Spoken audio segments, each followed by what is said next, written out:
is the critical point, the net losses for Labour, which should now be moving toward the 33 net losses that will knock out their majority. The lead board, Labour is leading by 7 over the Conservatives in their Labour counting seats, but only 35 are in. The swing is settling in, by my calculation, a little lower than perhaps we had been earlier reporting. It looks to me like it's being under 5%, and I think the computer may be a little over-optimistic. The Conservative majority might well settle in around 50 or 60, it would be my guess, but we'll see.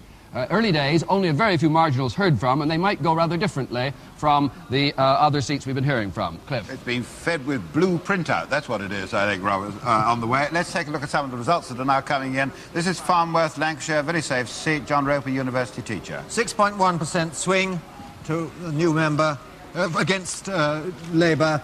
John Roper gets into Parliament as a new member when all sorts of other Labour people are losing their seats. It's Labour and Co-op and Ernest Thornton's old seat. And Accrington, this is Lancashire Coal Mining and Cotton Town. Arthur Davidson. 7.7% swing to the Conservatives and only 80% turnout in the seat that used to yield the highest turnout in the country consistently, up around 90%.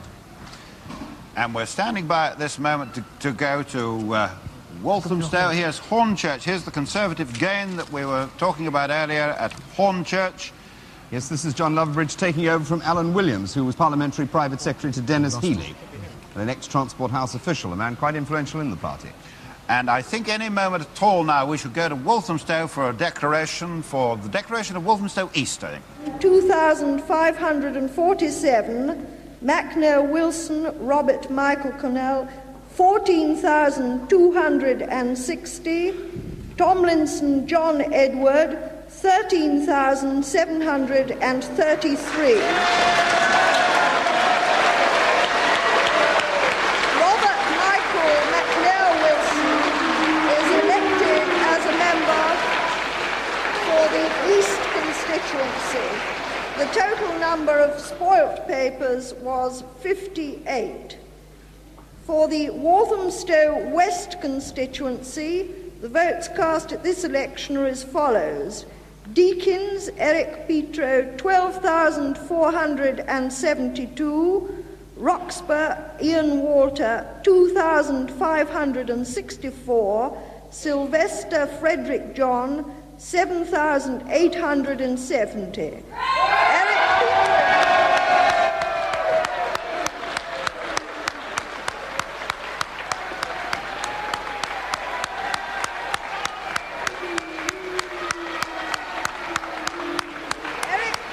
And for Walthamstow West, that's a Labour gain. That's a Labour gain. Both the Walthamstows had by-elections in this Parliament. I think the swing there was much less than in other seats to the Conservatives, but it was quite enough to give them Walthamstow East. But, of course, it couldn't possibly give them allow them to keep Walthamstow West, which was one of the safest of safe Labour seats. It was once represented by Mr. Attlee, and it only in the most freakish circumstances went Conservative. This was a loss, and I think the Conservative Party were fully resigned to however optimistic they were about the general election. Yes, it used to be Edward Redhead's seat until that by-election in '67 when Edward Redhead...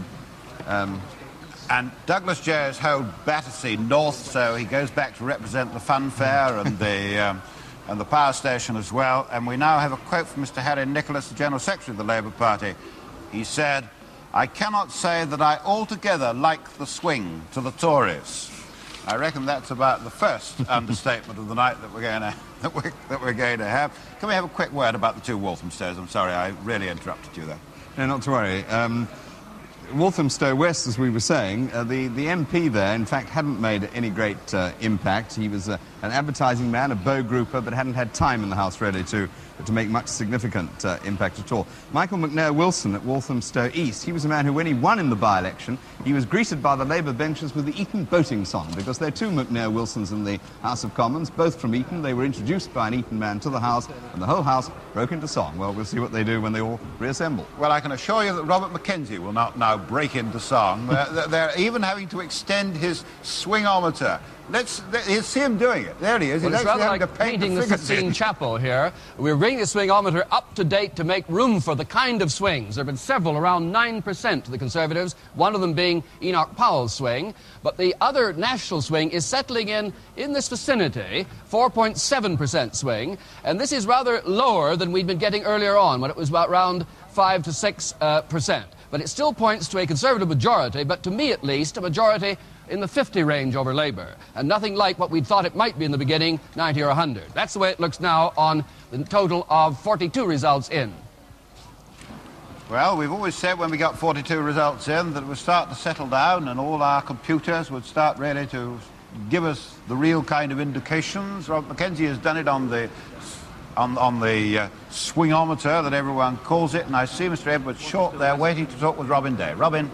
And Mr. Short is in Newcastle. Mr. Short, may I first of all say that though I don't have the exact figures in my head, the swing to the Conservatives in your constituency and in the other Newcastle constituency were much smaller than in the rest of the country. Do you take that as a compliment to yourself or the wisdom of the electors of Newcastle, or what?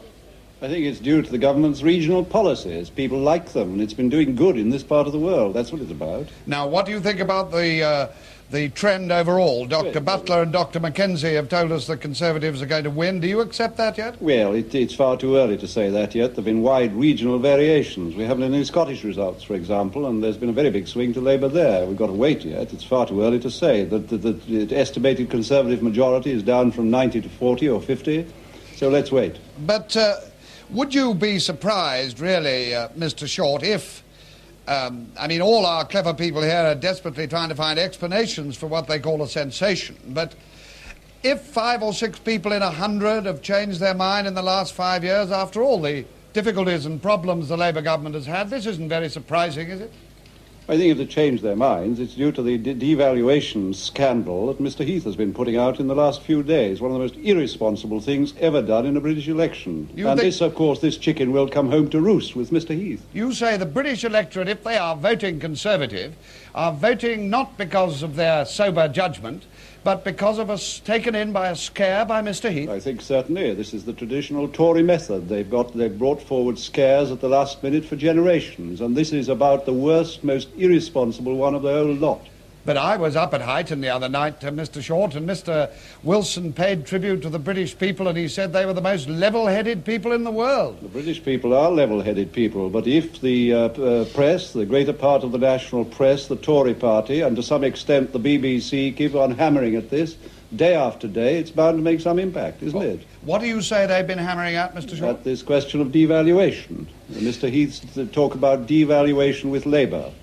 Mr. Short, what do you think? I mean, apart from that, I mean, could that really, I mean, Mr. Heath only mentioned the devaluation scare 2 or 3 nights ago.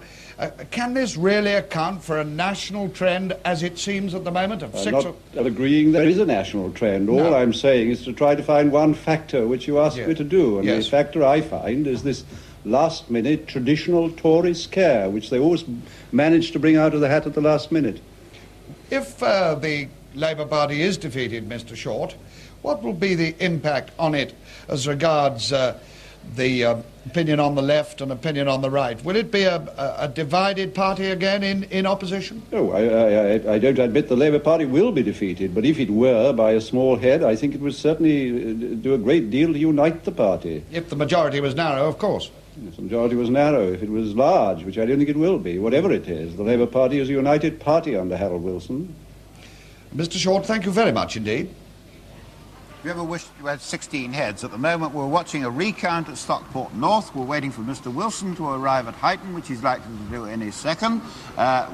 We're also watching something else. I've forgotten what else we're watching. But at any rate, let's take a quick look at Walthamstow West. This is a Labour gain at Walthamstow West from the by-election. From the by-election, but compared to 1966, it's a 6% swing to the Conservatives. It's quite a big swing, a little above the average swing, perhaps a reward to Mr. Sylvester for his time in Parliament, but still firmly back in the Labour column where people would always expect it to be, unless there's a revolution in British voting habits.